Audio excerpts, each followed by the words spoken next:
I'm Laura Bonnell, and this is the Living with Cystic Fibrosis podcast coming to you from Detroit. Please subscribe and even rate and comment on our podcasts when it moves you. I learn something new with every podcast, and I'm always inspired by the people that are showcased here. We don't give medical advice. You need to connect with your doctor for that.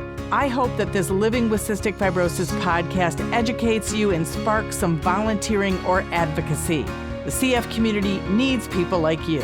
Thanks to our sponsor, Viatris, for their support. This podcast is so great. Dr. Colin Hemez is fantastic, and we had so much fun talking about so many things. This podcast is just going to fly by for you.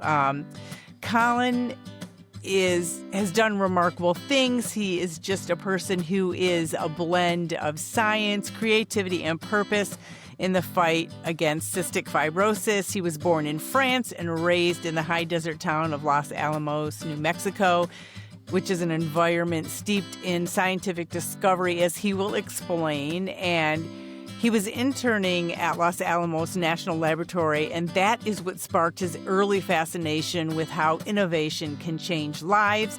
And then he was at Yale, and he explored the intersection of engineering and art and studied biomedical engineering alongside art history to understand both the precision of science and the elegance of design.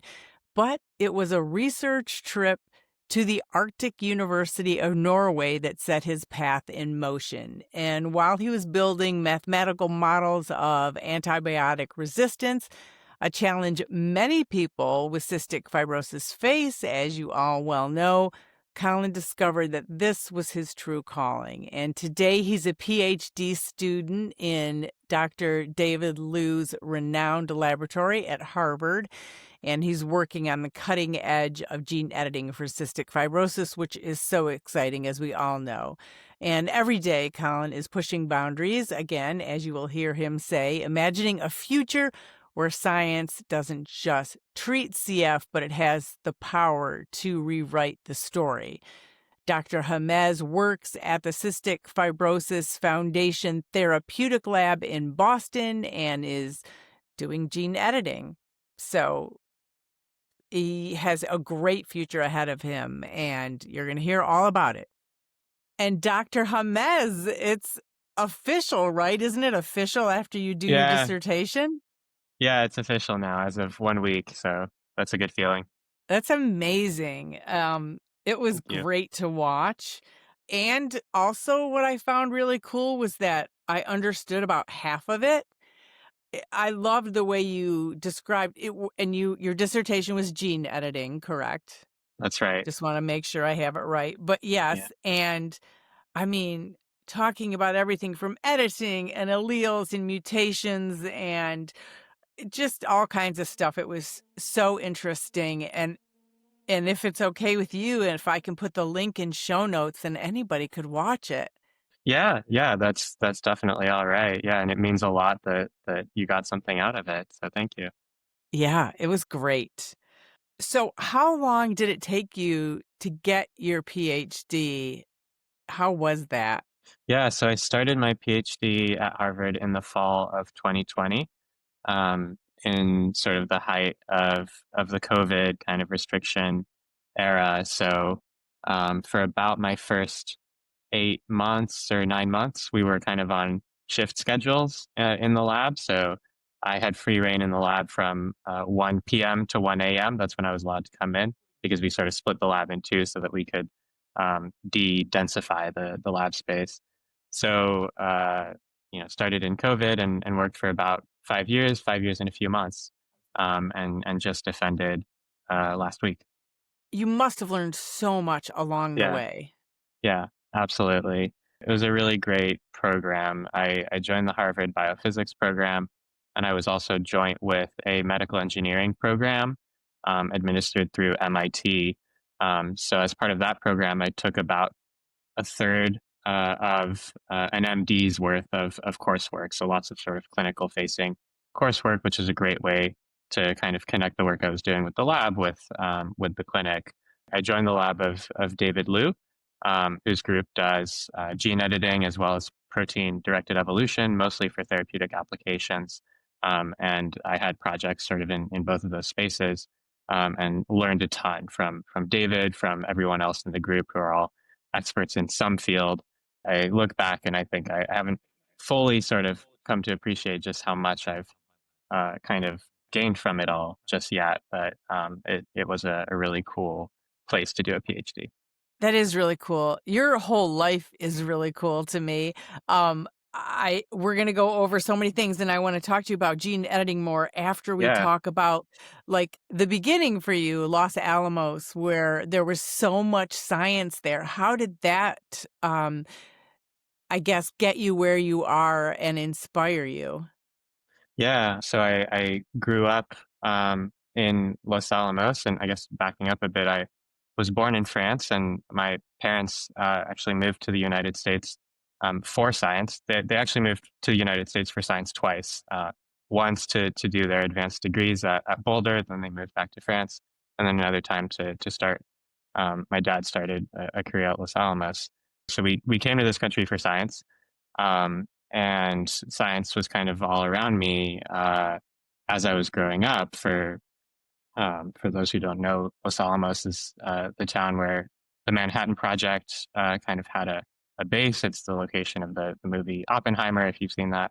And it's totally a science town. I mean, everybody there kind of does science. And so when I was in high school, in the summers, I joined the lab of Andrew Bradbury at the lab in the biosciences division, and we worked on some protein engineering projects, mostly related to antibodies. And that was kind of my first exposure to actually doing science. And I knew that I wanted to kind of pursue that in undergrad and in grad school. And tell us what your parents, what their career was, or maybe it still is. They might still be doing it, working hard. Yeah. Yeah, yeah. My mom has a degree in sociology, and she worked in school systems for much of her career in the States. And now she does public health. She has a master's in public health. That she graduated with an MPH a couple weeks before I graduated with a PhD, so she beat me to it. Wow. But she just got that, and I'm really proud of her for that. And my dad works in sort of national security related work, mostly relating to nuclear weapons. I mean, what a your family is just so talented and smart, obviously. And your siblings, Yeah. what are they doing?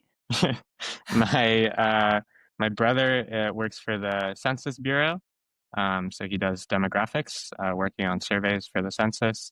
And my sister, they are currently living in Paris, and they work in energy sciences.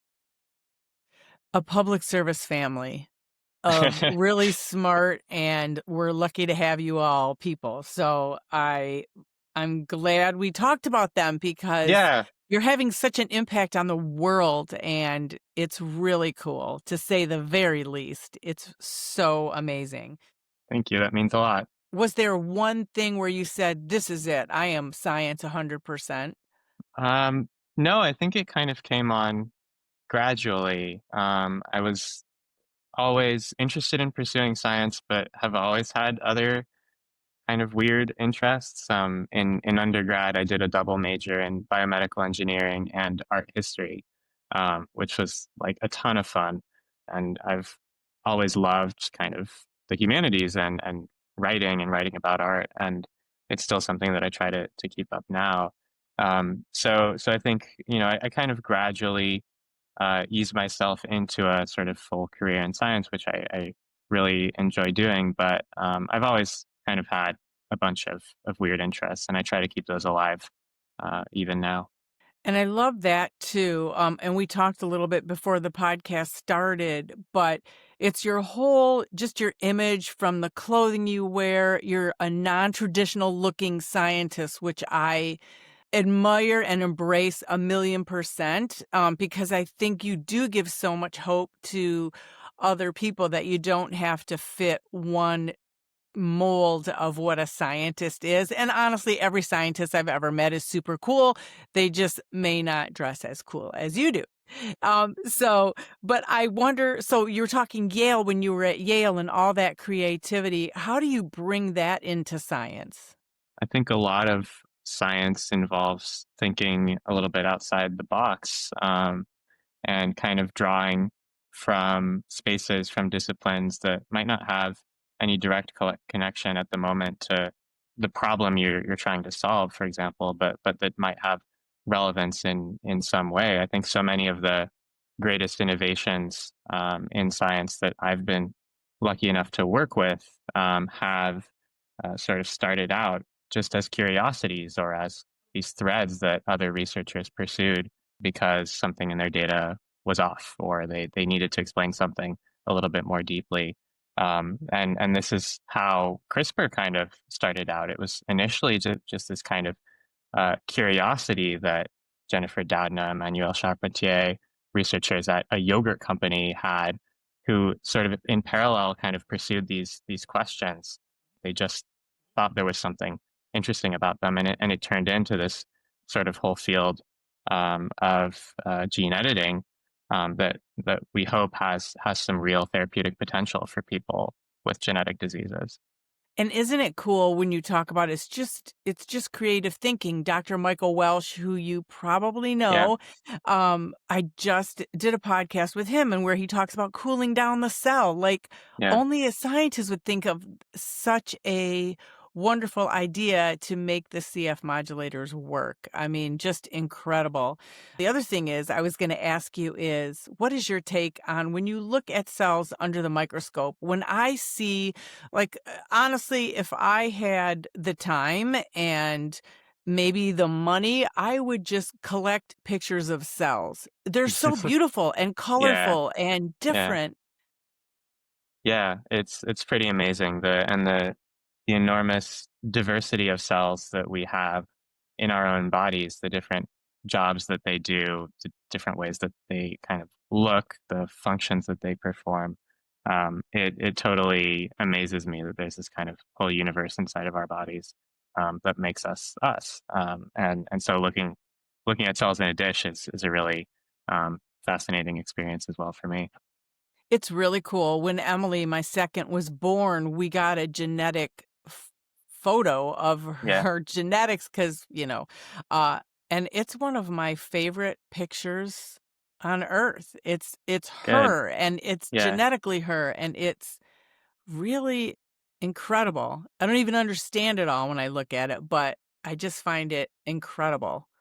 Yeah, and from the standpoint of doing science as well, it's pretty humbling for me to work with human cells, you know, that are donated by people with cystic fibrosis, for example, or cell lines that have been handed down, you know, from scientist to scientist for decades. Some of which were sourced, frankly, unethically, like cells taken from Henrietta Lacks, which I've worked with, but you know, acknowledging all of that and that there's really people behind these cells that we work with is really humbling for me, and it's something that I take pretty seriously. And even though, obviously, the history of the cells of Henrietta Lacks, I mean, since the stories come out and now everyone is aware and it won't happen again, but just historically, is that incredible for you to see her Yeah, cells? yeah, it is. It is. It's amazing, you know, that there's a person behind this. It's amazing. When you do gene editing, can you kind of explain to people again exactly what gene editing is? I know Yeah. not everyone kind of gets it. Yeah, yeah. So most of the gene editing tools that I've worked with are based off of CRISPR. Um, CRISPR is a collection of proteins and molecular machines that nature evolved to defend against pathogens, viruses, and they're really diverse in kind of how they function, how they look. But most CRISPR proteins have one thing in common, which is that they're a pair of DNA or RNA scissors. They can cut DNA or they can cut RNA. And these tools are the basis for the gene editing tools that we use. So you might ask, you know, okay, so we can sort of cut DNA, how is that useful? Well, it's not. If you if you get a flat tire on your car, you're not going to solve the problem by removing the wheel off of your car. And so we need to supplement these CRISPR proteins with additional proteins that perform different functions to enable us not just to cut the DNA, but also to repair it in a precise way that fixes a mutation that causes disease. So, for example, the most common cystic fibrosis causing mutation that we know of, F508del, is caused by a deletion of 3 DNA letters in the CFTR gene. And the way we need to fix that is by reinserting those 3 letters with high precision. So I use gene editing tools to do that sort of thing for F508del, as well as a huge range of other cystic fibrosis causing mutations. You could see that in your dissertation too. You had it highlighted in red, and so people could see exactly where the issue was Yeah, and how you were fixing it, which I think is really interesting and exciting that you got to do this in Dr. Liu's lab. absolutely. Yeah, it was really fun. It was a great sort of set of projects to work on. Sort of in my second year or so of grad school, I was interested in pursuing some gene editing projects. And I started working with Alexander Souza, another grad student at the time in the lab, um, on gene editing approaches to correct F508del.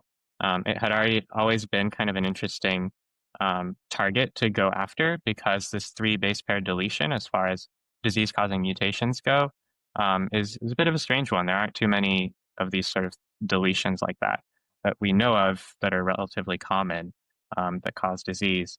It was also interesting because for reasons we didn't fully understand, it was very hard to fix with the gene editing tools that we had at the time. We did it at very low efficiencies. And typically when we want to do gene editing, we think about optimizing the efficiency of that. That is, we want as many cells as possible to have their gene corrected because we think that that's going to be the most effective therapeutic strategy. So Alex and I kind of started working on this together, and we realized that this was kind of more challenging than we had expected it would be. So we spent about 2 years optimizing our formulations, optimizing, layering on additional efficiency improvements and technological advances to the gene editing systems that we were using until we sort of ended up with an editing strategy that performed, at least in cells, about as well as treatment with modulators.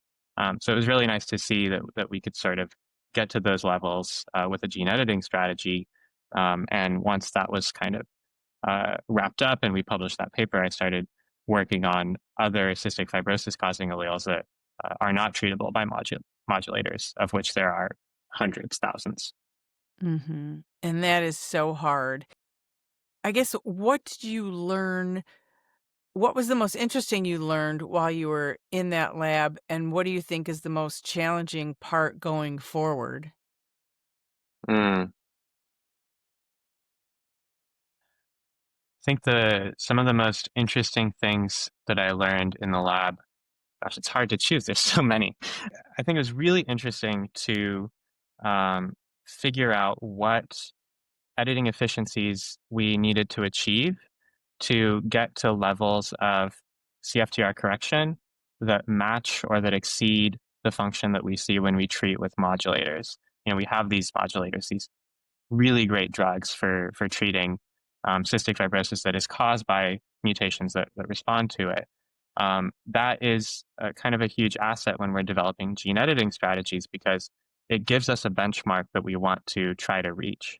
But a big question that I and that many others in the field have had is, what efficiency, what level of correction do you need at the CFTR genetic level in order to get the same level of therapeutic function that you get for treatment with modulators? Because if we know that number, then we kind of have a sense for how efficient our strategy needs to be before we can say, yeah, this might actually have some clinical potential. So by working with groups at Iowa, including the lab of Paul McRae, as well as the Cystic Fibrosis Foundation, their therapeutics lab, we performed some experiments that started to give us a sense for how much efficiency we need to achieve to get some level of therapeutic efficacy. And that's going to be useful going forward when we think about optimizing gene editing strategies for mutations that don't respond to modulators, that don't have that benchmark that we can sort of test in the lab. So that's been really interesting, and I hope something that's kind of useful for the field. The biggest challenge going forward, I think, is going to be delivery. So these gene editing proteins, these agents, we can't just sort of put them in a pill and have people swallow them. They're big proteins. They don't follow the same sorts of pharmacokinetic rules that Trikafta or other small molecule drugs takes. We can't just sort of give them naked into a person and hope that they're going to work, because they won't. So a big question is, how do we get these tools into the tissues that need them, the airway, the liver, the pancreas, the gastrointestinal tract, for in the case of CF, at high efficiency so that they can do their job and fix the gene in those tissues that are affected by the disease pathology. And there are many, many technologies out there that show some promise. Some of them we've drawn from the field of cystic fibrosis gene therapy, which has been around for decades. And has had some clinical trials, as well as from other areas. One of the most promising technologies is lipid nanoparticles, or LNPs. These little tiny sort of greasy particles that can encapsulate things like RNA and DNA and gene editors. And so even things like the Moderna and Pfizer vaccines, which are lipid nanoparticle-based vaccine formulations, have shown that it's sort of a clinically viable potential delivery strategy. So I think in the next few years, exploring a wide range of delivery strategies to get very efficient delivery of gene editors into the airways of people affected by CF, for example, is going to be a very big challenge, and one worth working on. And that will better help people of the final 10%. Is that correct? Yeah, absolutely. If we can deliver gene editing agents that correct mutations that are in the final 10% that don't respond to modulators, then our sort of cautious hope is that that could be a therapeutically viable strategy for people who have CF that doesn't respond to modulators. And when you're in the lab, because even as a parent, I feel the pressure for other parents who don't yet have a modulator. I mean, I Yeah, remember how I felt when it was, okay, there's Kalydeco, there's Symdeko, there's Orkambi. yeah. Nothing can help my kids yet. And then there was Trikafta. And I was like, oh my gosh, it's fantastic. And now, of course, a lift truck, but Hmm. still nothing for that 10%. And it's heartbreaking as a parent when you talk to other parents and they're still holding their breath. So for you, being one of the people who is going to have an impact on that final 10% in some way, do you feel pressure when you're in the lab? Yeah, I think pressure is a word that gets close to the way that I feel. Urgency is another word that comes to mind. There's this understanding that there are people on at the other end of this who need therapies. I don't think that the strategies that I worked on in grad school are the only ones that show promise for cystic fibrosis. There's lots out there, but I think it's our prerogative as scientists to do the very best we can do to bring the technologies we're working on closer to therapeutic efficacy. So absolutely, there's definitely been days where I spend an extra couple hours in the lab setting up an experiment, or an extra couple hours at home, analyzing a large data set just to make sure I didn't screw up in any way. Because, I want to make sure that the results that I get are totally accurate. And I think, if I'm correct, let me know, but I am thinking about my foundation 24/7. I could be Mhm. out to dinner and then something's like, "Oh my gosh, we have to do this," or "I didn't Yep. think about that," or is that how you are as well in relation to science? Like, Yeah, I think when you find a problem that really captures you, you can definitely sort of get into that headspace. And it can be a really fun, really productive space to be in. And I like being in that space, solving scientific problems all the time. And it's true that sometimes I get ideas, when I'm out running as I'm going to bed or something. That I'm like, oh, I totally need to like remember this, bookmark it for tomorrow. Um, so I totally get that feeling, and I imagine it must be similar but different for you as you work on the foundation. Mm-hmm. And I also wonder, I think for me, the most frustrating thing is trying to explain to people why science is important. I can't believe this is where we are currently, but trying to just reignite people to be excited about science at the height of when there was all this excitement. And for CF, certainly it was 1989 with the Mm, Genome Project and everything. But I mean, just recently and everything. But how do you engage people in science, or maybe people are worried about gene editing, or they think, oh, we're gonna, have aliens running around or whatever, it mm-hmm, is that mm-hmm. is their concern. Um, how do you talk to people? Is it through education, or what's kind of your tactic? I think some amount of education and outreach is absolutely needed in this space, and I take the opportunity to engage with people on these topics, when I have the chance to do so. Um, I think there are concerns about gene editing and what it means for us, what it could kind of lead to.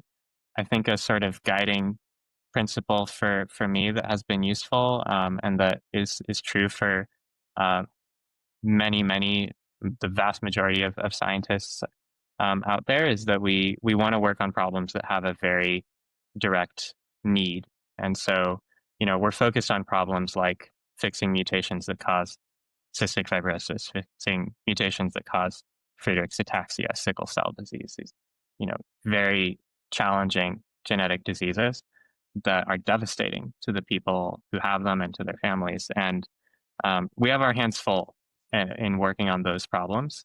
There's no room to work on other problems like, giving people tails or other sorts of projects that I think, is associated with the collective imagery we have of gene editing. And I think we need to be cognizant of that. But if we're picking problems, and if we are as a society are rewarding work on problems that have a very direct need, I think that's a good sort of guiding principle to be working with. It is, and thank you for that. When you have a really hard day in science or something isn't working, do you have to go for a run, or how do you deal with those bumps in the scientific road? Yeah, running clears my head a lot. I am a pretty big runner, and I love going out for runs. I actually live a little bit of a ways away from my lab, and I like to run commute. So I usually kind of do part of my commute via running or not. That's a great way to either start or end my day. That's a good stress relieving practice. I'd say that I like to do that. Sometimes there are days when you just kind of have to take a step back. Um, if I'm working kind of longer hours in the lab, if I'm really exhausted from an extended period of work, or a stressful period of work, like my ability to set up experiments well, to analyze data well, to just do good science goes down. And I think one of the biggest lessons that I've learned as a grad student is when to kind of recognize that pattern and say like, no, actually it's going to be better for me and my science in the long run to just like go home today and not try to like push through this. And, I think that's true not just for science, but for many things in life Yeah, that and might, for anyone. yeah. Absolutely. That's a great point. And soon by the time this podcast airs, you will be at your therapeutic lab at the Cystic Fibrosis Foundation in Boston, correct? Yep, that's Yep. right. Yeah. So you have a whole new kind of community there. Yeah, I'm super excited to start working in earnest with the CFF in their therapeutics lab. I'll be on the gene editing team, so it feels like a really perfect place to land after grad school. A huge range of problems that we'll be working on and stakeholders that we'll be engaging with. So I'm excited to see what comes of that. And I'm so excited that you're so young. That means you have a long career in cystic fibrosis, and we need you. So I'm really hopeful. What was it that got you into cystic fibrosis? I mean, you could have done any specialty. Yeah, I think it was, a little bit by chance. It was a little bit haphazardly as I was exploring projects in grad school and thinking about the open problems that we had identified in the lab. And it was I owe so much to Alex, with whom I collaborated in the lab on CF projects for some amazing sort of early discussions that got me interested in the problem. He had been kind of working on this problem for a while before I started working with him. So I really owe it to him for kind of taking an early lead on the projects and getting me interested in the space. And I think I stayed in the space because the problems there are vast. Every genetic disease is challenging in some way when we're thinking about gene editing strategies that have therapeutic potential. CF was really interesting to me in part because of this huge diversity of disease causing mutations. There's over 1,000 known cystic fibrosis causing mutations, only a small fraction of which respond to modulators, many of which do not. That poses some unique challenges to how we are going to think about therapeutic strategies, genetic therapeutic strategies for CF. And I've been sort of fascinated by those problems. CF is also just an amazing space to work in as a scientist because there's a really amazing kind of research infrastructure out there that's been fostered by the CFF, by Emily's entourage, by your foundation, by the patient community, and so it's a very very supportive space to work in, and that is hugely motivating for me as well as a scientist. I just had a great idea. Unless it's already being done, let me know.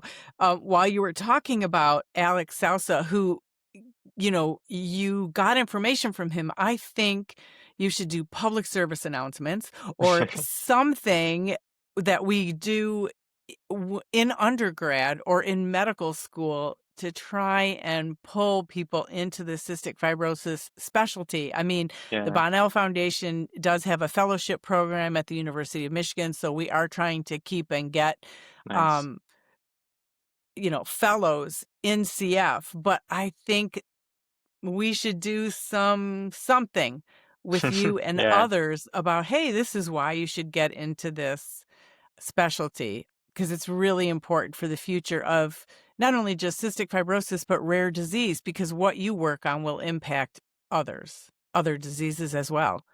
it's our hope that the lessons that we learn from this sort of early phase of gene editing research that in the past decade or so has really blossomed, that everything that we learn is going to be useful going forward for other genetic diseases as well. There were just a couple more things that I wanted to ask you. And one is, okay, I thought that for some reason Delta F508 would be my husband. He's of Irish descent and I'm Ashkenazi Jewish. And I Uh, thought, oh, that'll be him and I'll have the weird mutation. I don't know why I was thinking that, but it's the reverse actually. And so you must know more than I do. When somebody gives you a mutation, you sort of know where it's from. Do you? there are geographic associations with certain mutations. That's true. And there are certain mutations that are so rare that it can narrow down the population of individuals who have it, which presents like genuine issues for privacy. Right. So we're Okay. very careful to kind of guard or put a wall between sort of patient information and genetic information in those cases, because that can cause issues. But the spectrum of CF causing alleles is really, really vast, and the kind of most predominant mutations probably do vary across populations, probably in ways that we don't fully understand yet. Delta F508 is the most common CF causing mutation among people of European origin, but its prevalence is lower in people of other backgrounds, and the sort of this diversity of CF causing mutations likely contributes to our underdiagnosis and undertreatment of cystic fibrosis in other parts of the world. About 94% of people with CF can respond to modulators in the United States with Trikafta and Alyftrek today. It's been estimated that only about 53% of people of Indian descent can have mutations that can respond to modulators, for Wow. example. And a lot of mutations that might be more prevalent in other parts of the world are not included in newborn screening genetic panels. So they might actually be missed by the genetic panels that are in common use in the clinic today. So there's still, I think, a huge amount that we don't know about with regard to the prevalence of cystic fibrosis globally and of the mutations that cause it. That presents some challenging issues in terms of developing gene editing therapies and developing equitable treatments that can that everyone can benefit from, which is our goal. And it does seem, now that I've said that question, a little bit silly, because we know, you and I both promote that people of color are underdiagnosed. So we Absolutely. do know that. We know the same with Indigenous people and different communities and the Amish community. And then even when you're getting tested by newborn screening, if your mutation isn't included and it's a minority mutation, you're not going to be detected or diagnosed as Uh-huh. quickly. So we do know that. And you pointed Uh-huh. it out in your dissertation too about India. Uh-huh. I think you said there's like, what, 37,000 or 40,000 that could be diagnosed for CF?